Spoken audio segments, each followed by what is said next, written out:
হানিমুনের উদ্দেশ্যে দেশ ছাড়ছেন তাহসান ও রোজা। দীর্ঘদিন একাকী কাটানোর পর গত 4 জানুয়ারি বিয়ের আনুষ্ঠানিক ঘোষণা দেন অভিনেতা ও সঙ্গীতশিল্পী তাহসান খান। জীবনসঙ্গী হিসাবে বেছে নেন মেকওভার আর্টিস্ট রোজা আহমেদকে। এমন খবরের পর থেকেই সামাজিক মাধ্যমে দখল করে নেন এই জুটি। এই জুটি নিয়ে ভক্তদের মধ্যে ছিল নানা কৌতূহল। কেমন করে পরিচয় হলো দুজনের, কবে কখন প্রেমে পড়লেন, কে কাকে আগে ভালোবাসার কথা জানালেন, এখন বিয়ের পর হানিমুন কোথায় যাবেন দুজনে, তা নিয়েও ভক্তদের কৌতূহল ছিল। অবশেষে সেই কৌতূহল দূর করেছেন তাহসান রোজা দম্পতি। হানিমুনের উদ্দেশ্যে সকালে দেশ ছেড়েছেন দুজনে। মঙ্গলবার 7 জানুয়ারি সকালে হানিমুনের উদ্দেশ্যে ঢাকা ছেড়েছেন রোজা ও তাহসান। এদিকে সকাল 8:55 দেশের একটি এয়ারলাইন্সের বিমানে করে মালদ্বীপের উদ্দেশ্যে রওনা হন তারা। সূর্যময় দ্বীপরাজ্য মধুচন্দ্রিমার নতুন জীবনের বিশেষ মুহূর্তগুলো কাটাবেন এই দম্পতি। এদিকে তাহসান বিয়ে করল ভক্ত ও শুভাকাঙ্ক্ষীদের কথা একদমই ভুলে যাননি।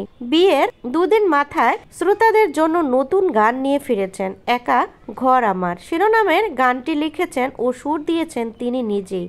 এতে তার সঙ্গে কণ্ঠ দিয়েছেন সঙ্গীতশিল্পী স্মৃতি সাহা। সোমবার 6 জানুয়ারি অনুপম রেকর্ডিং মিডিয়া থেকে প্রকাশ হয়েছে গানটি।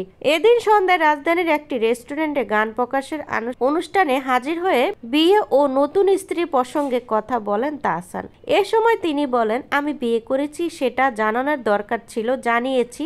যে বিয়ে করেছেন তার এ নিয়ে আর কিছুই বলার নেই। তিনি আরো বলেন, সাধারণ মানুষ হিসাবে আমি বিয়ে করেছি এবং খুবই সুখী। তারকা হিসেবে কোটি মানুষের ভালোবাসা পাচ্ছি, শুভাকাঙ্ক্ষীদের শুভেচ্ছা পাচ্ছি, এ নিয়ে খুবই আনন্দিত আমি। কিন্তু আমরা এমন একটি দেশে বসবাস করি যেখানে সবকিছুতেই একটু বেশি নেগেটিভিটি, একটু বেশি চর্চা হয়। এর জন্য কাউকে দোষ দিব না। আমার কাজ গান করে যাওয়া, গান উপহার দেওয়া। তাহসান বলেন, পার্সোনাল লাইফে অনেক সুন্দর ঘটনা থাকে, সেগুলো ক্যামেরার সামনে বলা রুচিশীল না। আমি কেন তার প্রেমে পড়েছি, কেন তাকে ভালোবেসেছি, সেটা আমাদের খুব পার্সোনাল ব্যাপার।